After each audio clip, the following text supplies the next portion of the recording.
নমস্কাৰ নিয়ৰদেপা লাইফষ্টাইল চেনেলটিলৈ আপোনালোকক সকলোকে স্বাগতম জনাই আৰম্ভ কৰিবলৈ লৈছো আৰু এটা নতুন ভিডিঅ' আজি মই আপোনালোকৰ লগত একেবাৰে সিম্পল এটা বিউটি টিপ শ্বেয়াৰ কৰিম যিটো বিউটি টিপছৰ সহায়ত আপুনি আপোনাৰ ছালখনৰ উজ্জ্বলতা তৎক্ষণাতে ঘূৰাই আনিব পাৰিব তেনেহলে বলক প্ৰথমতে চাই লওঁ এই বিউটি টিপছটোৱে আপোনাৰ ছালখনক কি ক্ষেত্ৰত সহায় কৰিব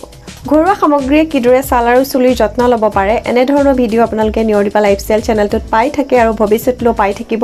প্ৰথমবাৰৰ বাবে যদি আপোনালোকে মোৰ চেনেলটোত আহিছে সাবস্ক্ৰাইব কৰি যাবলৈ নাপাহৰিব আৰু লগতে কাষত যিটো ঘণ্টা বাটন আছে তাকো ক্লিক কৰি দিব যাতে মোৰ ৰেগুলাৰ নটিফিকেশন আপোনালোকে প্ৰথমতে পায় তেনেহলে বলক পলম নকৰি আজিৰ ভিডিঅ'টো আৰম্ভ কৰোঁ যদি আপোনাৰ ছালখন ক'লা পৰিছে যদি আপোনাৰ ছালখনৰ উজ্জ্বলতা একেবাৰে নাইকিয়া হৈ গৈছে এই যেটো বিউটি টিপছ ইয়াৰ সহায়ত আপুনি আপোনাৰ ছালখনৰ উজ্জ্বলতা বৃদ্ধি কৰিব পাৰিব ই আপোনাৰ ডেড সেল স্কিনৰ লেয়াৰ ৰিমুভ কৰি আপোনাৰ স্কিনত থকা ব্ল্যাক হেডছ বা হোৱাইট হেডছৰ প্ৰবলেম নাইকিয়া কৰাটো সহায় কৰিব যদি বিচাৰিছে আপুনি এখন ইউথফুল স্কিন আজি ৰেমেডিটো ব্যৱহাৰ কৰিলে আপোনাৰ স্কিনত থকা ৰিংকলছ বা বলিৰেখাৰ সমস্যাটো নাইকিয়া কৰিব পাৰিব লগতে আপুনি যদি বিচাৰিছে এখন দাগবিহীন উজ্জ্বল ছাল আজিৰ বিউটি টিপছটো আপোনালোকে ব্যৱহাৰ কৰিবলৈ নাপাহৰিব প্ৰথমতে মই আপোনালোকক দেখুৱাব বিচাৰিছো আজিৰ বিউটি টিপছটো আপোনালোকে কেনেকৈ আপোনাৰ স্কিনত ব্যৱহাৰ কৰিব আৰু ইয়াৰ পাছতে মই আপোনালোকক দেখুৱাম এই বিউটি টিপছটো বনাবৰ কাৰণে আমাক কি সামগ্ৰীৰ প্ৰয়োজন হ'ব আজি মই যেটো বিউটি টিপছ শ্বেয়াৰ কৰিম আপোনালোকে ফেচিয়েল বুলিও ক'ব পাৰে কিন্তু ফেচিয়েল বুলি ক'লে আমি 4টা ষ্টেপ ফলো কৰিব লাগে এটা হৈছে ক্লিনজিং স্কাৰ্বিং মাসাজ ক্ৰীম আৰু লগতে পেক মই গুটেকিটা ষ্টেপ ফলো নকৰো ইয়াত মাত্ৰ মই দুটা ষ্টেপে ফলো কৰিম আৰু যেটো আপোনালোকে ৰিজাল্ট পাব আপোনালোকে যি ফেচিয়েল কৰে ফেচিয়েলৰ দৰে ৰিজাল্ট পাব আপোনালোকে প্ৰথমতে আমি কৰিম ক্লিনজিংৰ কাৰণে মই প্ৰথমতে কি কৰিছো ঠাণ্ডা পানীৰে মই মুখখন ধুই আহিছো আপোনাৰ ওচৰত যি ফেচ ৱাছ আছে বা DIY আপোনালোকে যদি ক্লিনজাৰ তৈয়াৰ কৰে আপোনালোকে DIY ক্লিনজাৰো ব্যৱহাৰ কৰিব পাৰে মই কি কৰিম যেটো পতঞ্জলি এল'ভেৰা জেল মই ইয়াৰ অকণমান লৈছো হাতত যদি আপোনাৰ ঘৰত এল'ভেৰা গছ আছে তেতিয়াও আপোনালোকে এল'ভেৰা জেল ব্যৱহাৰ কৰিব পাৰে বা মাৰ্কেটৰো কৰিব পাৰে হেতু আপোনালোকৰ লগত কথা ঠাণ্ডা পানীৰে মই মুখখন ধুই আহিছো আৰু এতিয়া মই অকণমান হাতত এল'ভেৰা জেল লৈ পেলাই মই ক্লিন কৰিম যদি আপোনাৰ স্কিনত মেকআপ আছে খুব ভালদৰে আপোনালোকে ৰিমুভ কৰি ল'ব তাৰ পাছতহে এই ৰেমেডিটো ব্যৱহাৰ কৰিব আপোনালোকে এদৰে ক্লিন কৰি ল'ব আপোনাৰ স্কিনখন প্ৰথমতে আৰু ইয়াৰ পাছতে আপোনালোকে ঠাণ্ডা পানীৰে মুখখন ধুই দিব আৰু এদৰে মই স্কিনত এপ্লাই কৰিম আপোনালোকে বহুত ভাল ৰিজাল্ট পাব এবাৰ ব্যৱহাৰ কৰি চাব আপোনালোকে যেতিয়া এটা ৰেমেডি ব্যৱহাৰ কৰে আপুনি যেতিয়া মুখত লগাব তেতিয়া আপোনাৰ ডিঙিটো ব্যৱহাৰ কৰিব আৰু ইয়াৰ পাছত আপোনালোকে এদৰে মাসাজ দিব 10 বা 15 মিনিটৰ কাৰণে আপুনি আপোনাৰ স্কিনত মাসাজ দিব মই আগতে আপোনালোকৰ লগত শ্বেয়াৰ কৰিছো মাসাজৰ ষ্টেপ কেইটা আপোনালোকে ফলো কৰিব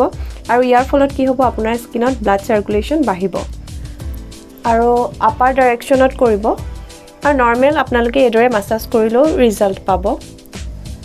আৰু এদৰে আপোনালোকে আপাৰ ডাইৰেকচনত খুব ভালদৰে আপোনাৰ স্কিনখনত মাসাজ দিব আৰু সাৰ্কুলাৰ মোচনত এদৰে মাসাজ দিব আপোনালোকে মাৰ্কেটৰ কেমিকেল যুক্ত ফেচিয়েল ব্যৱহাৰ নকৰিও এদৰে ঘৰুৱা সামগ্ৰী আপোনালোকে ফেচিয়েল কৰিও আপুনি আপোনাৰ ছালখনৰ উজ্জ্বলতা বৃদ্ধি কৰিব পাৰে ছালখন স্বাস্থ্যৱান কৰি ৰাখিব পাৰে কি কৰিব আপোনাৰ স্কিনখন টাইট কৰিব আপোনাৰ স্কিনত যি বলিৰেখাৰ সমস্যা ৰিংকলছৰ সমস্যাৰ পৰা যদি আপুনি আঁতৰি থাকিব বিচাৰে তেতিয়া এতিয়াৰ পৰা আপোনালোকে এই কেইটা ষ্টেপ ফলো কৰিব এদৰে আপোনালোকে মাসাজ দিব যদি আপোনালোকে ৰাতি ব্যৱহাৰ কৰে তেতিয়া বেছি ভাল ৰিজাল্ট পাব 10 বা 15 মিনিটৰ কাৰণে আপোনালোকে মাসাজ দিব আৰু ইয়াৰ পাছতে আপোনালোকে ঠাণ্ডা পানীৰে মুখখন ধুই দিব এতিয়া বলক আমি চাই লওঁ কিদৰে আমি এই ৰেমেডিটো তৈয়াৰ কৰিম মই লৈছো দৈ গাখীৰ মই 2 চামুচ লৈছো দৈ গাখীৰ আপোনালোকে লওঁতে এটা কথা মন কৰিব যাতে দৈ গাখীৰত পানী নাথাকে আপোনালোকৰ যদি দৈখিনিত পানী আছে তেতিয়া পানীখিনি চেপি ল'ব আপোনালোকে দৈ গাখীৰৰ যি পানী পাব সেই পানীখিনিকো আপোনালোকে ক্লিনজাৰ হিচাপে ব্যৱহাৰ কৰিব পাৰে দৈ গাখীৰত কি আছে লেক্টিক এচিড ই আপোনাৰ স্কিনখন পিলিং কৰাত সহায় কৰিব আৰু ইয়াত মই অকণমান হালধি গুৰি ব্যৱহাৰ কৰিছো যদি আপোনাৰ ওচৰত ঘৰুৱা হালধি আছে আপোনালোকে ঘৰুৱা হালধি ব্যৱহাৰ কৰিব আৰু এতিয়া দুইটা সামগ্ৰী খুব ভালদৰে মিক্স কৰি ল'ব এনেকৈ মিক্স কৰিব যাতে আমি ক্ৰীমৰ দৰে এটা কনসিস্টেন্সি পাওঁ ঠিক সেইদৰে আপোনালোকে মিক্স কৰিব দুইটা সামগ্ৰী আৰু এয়া দেখিছে এটা ক্ৰীমৰ দৰে হৈ পৰিছে আপোনালোকে যদি অকণমান সৰহকৈ বনাই ৰাখিব বিচাৰে তেতিয়া আপোনালোকে ফ্ৰিজত ষ্ট'ৰ কৰি ৰাখিব পাৰিব দেখিছে ফ্ৰেন্ডস মই মুখখন ধুই আহিছো আৰু স্কিনখন যথেষ্ট